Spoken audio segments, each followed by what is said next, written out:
Hi, this is Sandy McManus with needsaribbon.com, and I'm coming to you today to share how to make, for our new magnetic board, how to make extra ones of these cute little envelope folios that hang on the magnet board. These have little magnets on them. I've done another video on how to put the kit together, and now I want to show how to make your own one of these. In my previous video, I had mentioned before you put your kit together, make photocopies of this flat piece that came with it. And I found that the mint macaron side, that's what this one is, of one of the envelopes which is on my board, made the best photocopy because you can see mostly where the score lines are and all of that. It actually photocopied the best. So before you put your kit together, don't forget to do that. And don't forget to make your little 3x4 inch window sheet covers so you can just write on and erase right over your cards. But that's another tip that has been widely shared. But I want to share how, okay, let's get started. So to make one of these, and I just use the Pansy Petals Designer Series paper for mine because I wanted that gingham for spring. I wanted that fresh gingham look. And you could certainly do this out of cardstock too, because the paper that they used is a little thicker. It's it feels like it's kind of in between. Maybe it is a cardstock. Or cardstock weight, not just a standard pattern paper weight. But this will suffice. And isn't that just cute? Oh, it's so springy and cute. Anyway, let's get started. So I had already made, I'd already put this on here too. Actually, that's fine. Let's leave that on there. I had already cut out my pattern. So I made several copies. You only need one. I needed a few for the purpose of this video. So what we're going to do, and I'm going to show you how to cut it out. My easy tips. And this may be a little more challenging because I have to keep my head out of the camera, but I will do the best that I can on this. So what you want to do is you're going to use your trimmer, your paper trimmer, whichever one you use. I like the Stampin' Up one because it has cutting and scoring in the same one. So you're going to want to take and line up those straight edges, and I photocopied mine so it's pretty darn square on the paper. Get the scoring one out of the way for this, and you're going to go up and you're going to cut all your straight edges. And you're going to line it up again, cut another straight edge. Normally that works, you just kind of lift and drag. Didn't, of course, on the video. See how close you can get? I mean, that's like spot on. We're going to go ahead and just trim off this excess because it just makes it easier to, and get that out of there. Makes it easier to work with. And let's do this one. And yes, we do a straight cut on here, and it worked beautifully on my first one. And of course, when I'm doing a video, I'm going to get nervous. Yep, see? Shaking the paper a little bit. There we go. That's close. Pretty darn good. Now we need to cut these wings. And of course, if you're really good at your fussy cutting with big, long, I would not recommend our snips for this, but, you know, a big, long scissor, by all means, go for it. I am not. And I've never been good at fussy cutting. It's not, I will do it under duress, but it is not Sandy's forte. So, we're done with our trimmer. We're going to, for the cutting part, we're going to go ahead and trim off these little wings. Get that garbage out of the way. And we're going to, yes, we have to fussy cut, or if, you know, if you're really clever, you know, I wish, and I was in a hurry when I made this, I really wished I had copied this pattern onto cardstock weight. So that would be another tip, is to consider photocopying it if your printer at home handles cardstock weight. I don't know. This depends on how often you think you're going to use this. I really don't know for me, and I wish I had, but I was in a hurry.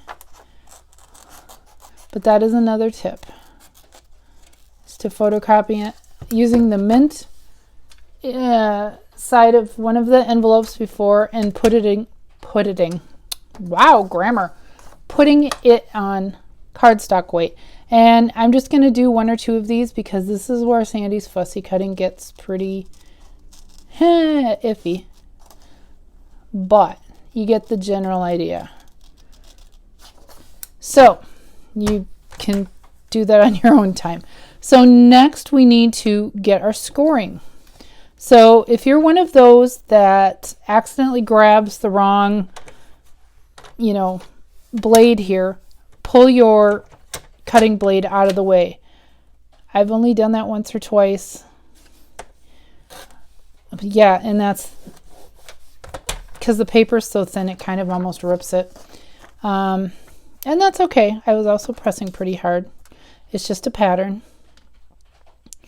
So now we want to make sure, and I found that if you line up, because this is such a straight line, this straight line, and this is a score line, if you line up this along the channel, I just found that it was easier to score. I tried both ways, and I found that it was easier to score this first, and then I'll show you the other tips. Someone might be able to do this by just laying the pattern on their paper and then doing the scoring on both and just using this as a guide. But I found this was a little easier. And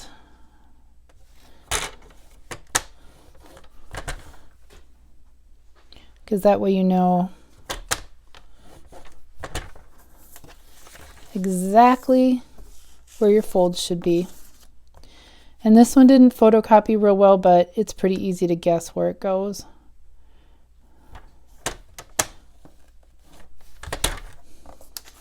And there we have our pattern. So the next step, we're going to put this one aside, and I'm going to bring in the one that I've used. So the next thing that we want to do is lay it out wherever you want it on your paper, pattern paper, cardstock. It does take more. I found that the pattern is slightly bigger than a 6x6, so you can't use a 6x6 paper stack. It's just a little bit bigger unless you want to do some paper piecing. That would also work too. By all means, knock yourself out, but for the purpose of this, we're going to use a 12x12 sheet, and I just put one little glue dot to hold it in place. That seemed to do it for me, and it's also been used and semi-dirty, so it's what do you want to call it? It's gonna pull off just fine. Now, when I did this one, the advantage to doing this is because I followed the lines of the gingham. I don't have that this time. These are slightly random dots, so positioning will be, it's fine. It's homemade. It's all good. But you get where I'm going with this. And now it's so far away from me I can barely see. That's funny. Does that look good? You guys tell me. Wait, this is a video. You can't interact. Oh my goodness. I can always go in and trim by hand, but that looks actually really good. Okay, I think I'm going to go ahead and do this one next just to get all this excess paper off.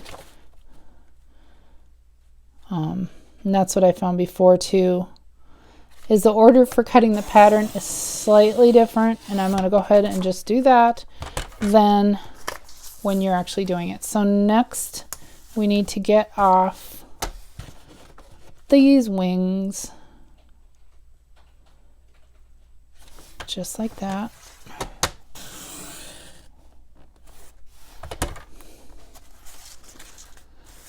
And that's going to be pretty. I didn't even show you the other side. So we have these gorgeous pansies, and I just realized I did it upside down. Actually, will it be? Yeah, it will be. That's fine. So pay attention to the directional pattern on your paper, unlike I apparently did not. And that's okay, because it's okay. It just is. So now we're going to go ahead and cut off all these excess wings. Get them out of the way because they're just kind of hanging there.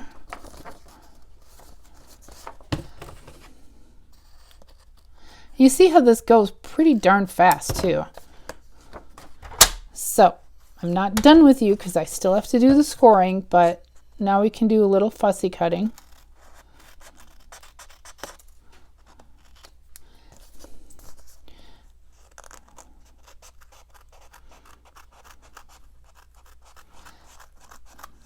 There we go.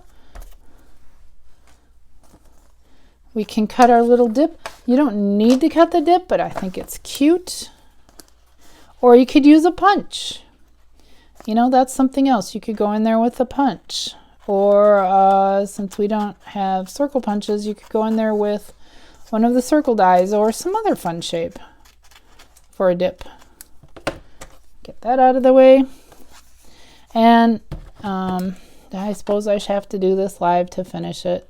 Or not live, but it's not going to be the prettiest cutting job because this is not my forte. But I do like the scallops. The other thing is if you have any edge dies, that would also work very well for. You don't have to do the scalloped edge because that goes on the back side. You could do something else, you know, an old, I don't think it, punch.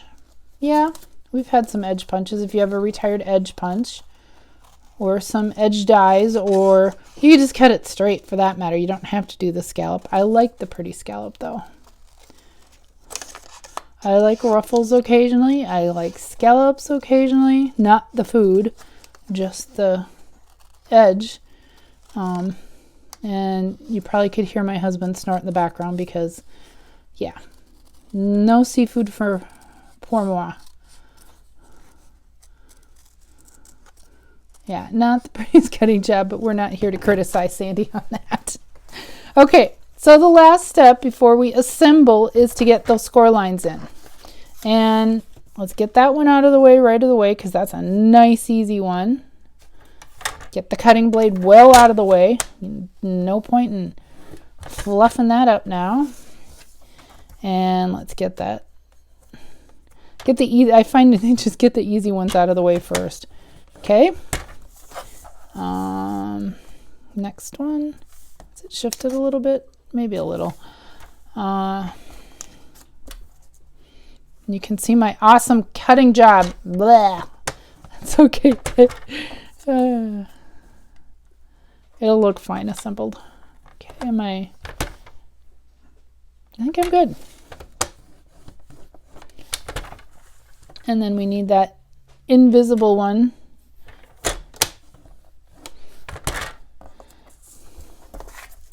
So the next step we got, nope, we didn't do any on that side. Okay, so now let's line up make sure that and that, and then just come on down. And do this outer one. We're almost done. It's gonna be so stinking cute too. And then our final little valley fold one. Okay.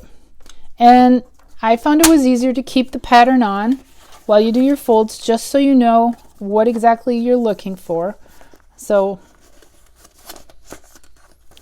you know, when you burnish them. And no, I didn't bring a bone folder, and yes, I know that was probably the wrong thing. You should have a bone folder handy to do this. Fingers will work for today.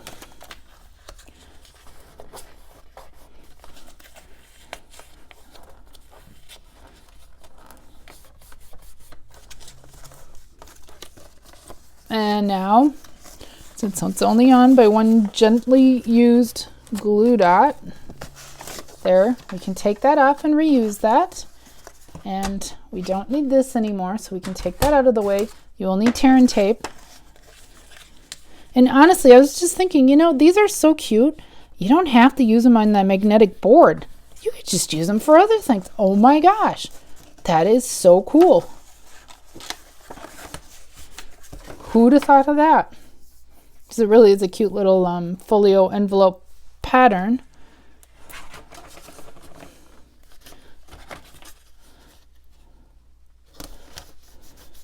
So we want tear and tape. I like to do mine like this. So the fold goes over the back because I think that gives it a little extra,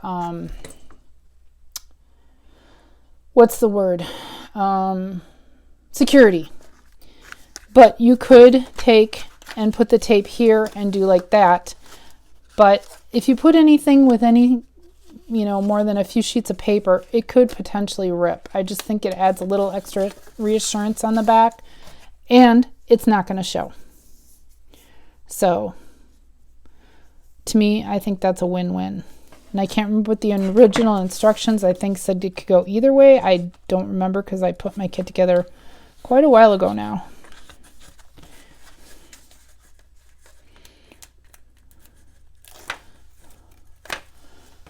So, get our tape out of the way. Let's do our final. You want to push your little expansions. You want to push this down flat and then flip it over like that. Make sure your expansion is in. And, oh, I forgot to pull the backing off. Yeah. And this one is a little, this is the one I think that, yep, that where the actual score line did not photocopy very good. But that's okay. We're going to kind of force it over. You know, that actually could be kind of cute on the front of a card. It'd be,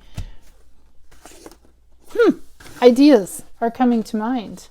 Anyway, so this is how you can make some extra little folio pocket expansion folders, I guess is technically in office terms what they'd be called, for your magnetic board or for some other purpose. Maybe just general organization for your house. That could be cute for the front of a card. I hope you enjoy the tips that I shared today on that. And I thank you very much for watching. Bye-bye.